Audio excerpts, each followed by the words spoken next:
சேர்த்து வைத்தால் சிறு காசும் பெருஞ்செல்வம். நீங்கள் கொஞ்சம் கொஞ்சமாக சேர்த்தீங்க அப்படின்னா அதுவே ஒரு ட்ரமெண்டஸ் மான்ஸ்ட்ரஸ் அமௌண்ட் ஆஃப் மணியாக நிற்கும். ஸோ இது பார்த்தீங்க அப்படின்னா மிதுன ராசிக்கு இந்த வருஷம் சொல்லக்கூடிய ஒரு விஷயம்னு சொல்லுவேன். ஸோ ரொம்ப ஃபஸ்ட்டு இம்பார்ட்டண்டாக ஞாபகம் வச்சுக்க வேண்டிய விஷயம் என்ன அப்படின்னா, இந்த வருஷம் மிதுனத்திற்கு டெக்னிக்கல் ஜாக்பாட். எல்லாருமே சொல்லுவாங்க, ஆஹா உங்களுக்கு தான் ஜாக்பாட் அப்படின்வாங்க.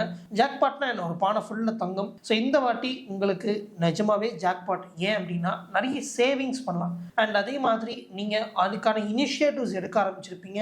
இன்வெஸ்ட்மெண்ட் பண்ணுறதுக்கான பிளான்ஸ் எல்லாமே எடுக்க ஆரம்பிச்சிருப்பீங்க. நீங்கள் தாராளமாக இன்வெஸ்ட் பண்ணலாம். ரெண்டாவது விஷயம் பார்த்தீங்கன்னா, அதாவது ஒரு தொழில் வச்சிருக்கீங்க அப்படின்னா உங்களுக்கு பண வரவு கேஷ் ஃப்ளோ ஸ்மூத்தாக இருக்கும். உங்களுக்கு நிறைய கிளைண்ட்ஸ் நிறைய பணம் கரெக்டான தேவையான நேரத்துக்கு கொடுத்துட்டு போவாங்க. இதையும் தாண்டி நீங்க குடும்பத்தினர்கள் கூட நல்லா டைம் ஸ்பெண்ட் பண்ணுவீங்க. உங்களுக்கு பிடிச்ச உணவுகள், மனசுக்கு பிடிச்ச உணவுகள்லாம் சாப்பிட்டு இந்த நேரம், அதாவது இந்த குரு பயிற்சியை நல்லா என்ஜாய் பண்ணுவீங்க.